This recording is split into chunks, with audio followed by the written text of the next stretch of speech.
Hello, welcome to Collective Love Reading. Collective to, wala tayong specific zodiac sign. Ang importante yung pinaka-reading kung makarelate ka, makaresonate ka, maaaring ang reading na ito ay para sa'yo. And by the way, meron tayong mga bagong channel. Kung ikaw ay Earth sign, Taurus, Virgo, Capricorn, i-search mo na lang Earth sign Philippines. Air sign, Gemini, Libra, Aquarius. So, ang i-search mo, Air sign Philippines. Fire sign, Aries, Leo, Sagittarius. Ayan, i-search mo Fire sign Philippines. And then, of course, Water sign Philippines. Dati na yun na channel. If you're a Cancer, Scorpio, Pisces, i-search mo lang Water sign Philippines. Let's start your reading for collectives. Pa-heart-heart na lang dyan sa babae, smileys. Malaking bagay yun sa akin.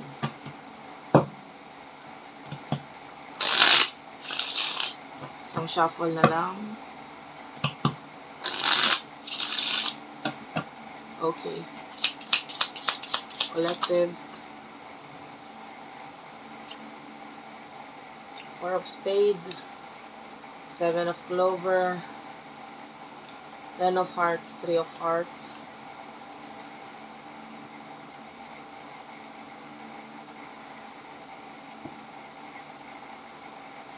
Nakakita tayo ng mga taong dadating sa buhay mo. Pabalik. With the Four of Spade, nakita tayo ng connection sa inyo nito mga taong to. People from the past. And with the Seven of Clover, trust your intuition. Nakita tayo dito ng parang kailangan mo pagkatiwalaan yung intuition mo regarding dito sa mga taong ito or particular person na pabalik sa buhay mo. Kung ano ba talagang intention niya para sa'yo.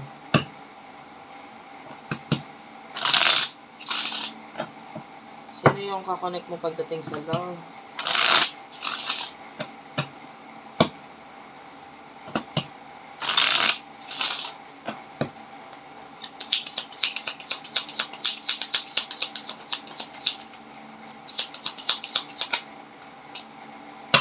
Queen of Clover, King of Diamonds, Seven of Hearts, and the Ten of Clover. Maraming pagkakapareho sa inyo nitong person na to,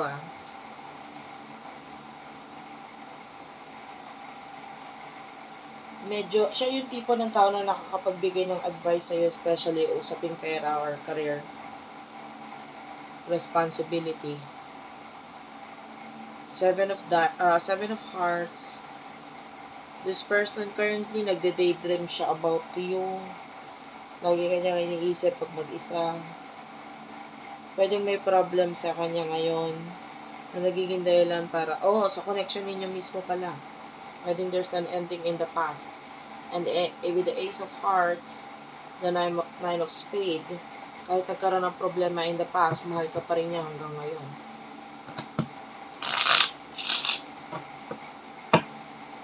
Anong emosyon ninyo sa isa't isa?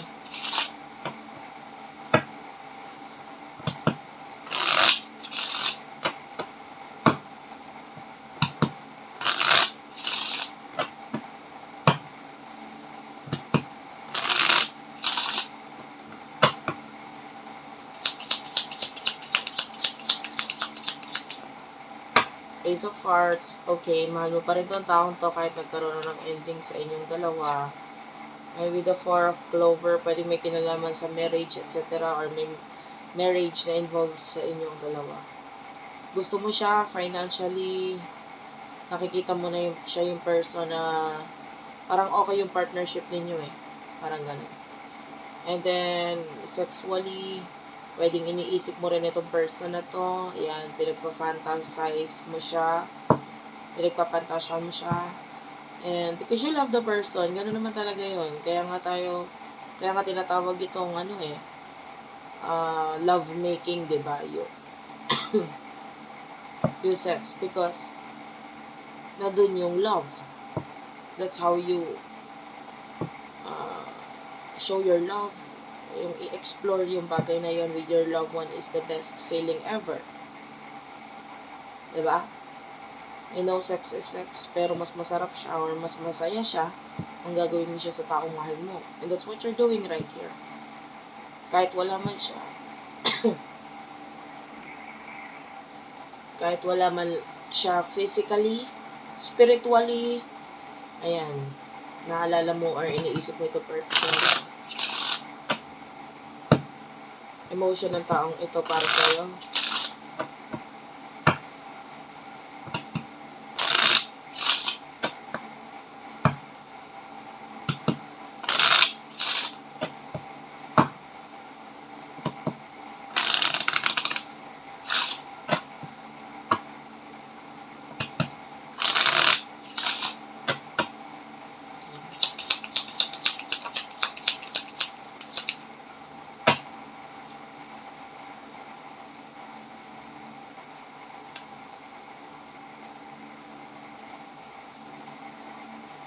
Bottom of the deck is the three of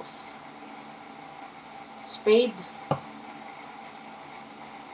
Na, well, you're feeling the same. Pareho kayo. You love each other. Pero nasasaktan din siya dahil sa involvement ng third party sa inyong dalawa. I feel like may anak pa na involved, ano? Para gusto. Sorry about that. May ubo pa ako ngayon, guys. So, pagpasensyahan mo na lang. So, ayun.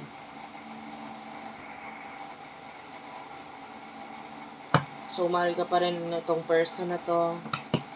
Pero masakit lang kasi may third party na involved. Na wala siyang magawa. Both of you, wala kayong magawa dito. So, what will happen in the near future sa inyong dalawa?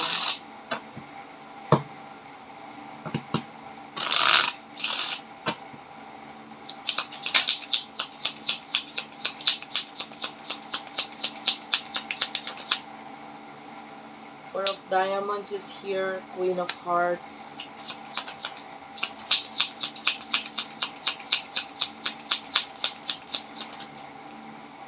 Four of Hearts. King of Clover. Two of Clover.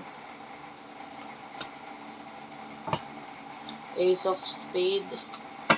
I can see new beginning para sa'yo in the near future. Four of Diamonds, parang ito yung new beginning na wala kang magagawa, kailangan mo talaga simulan.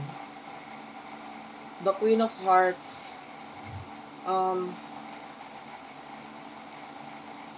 nandun pa rin naman yung open ka magbigay ng love eh.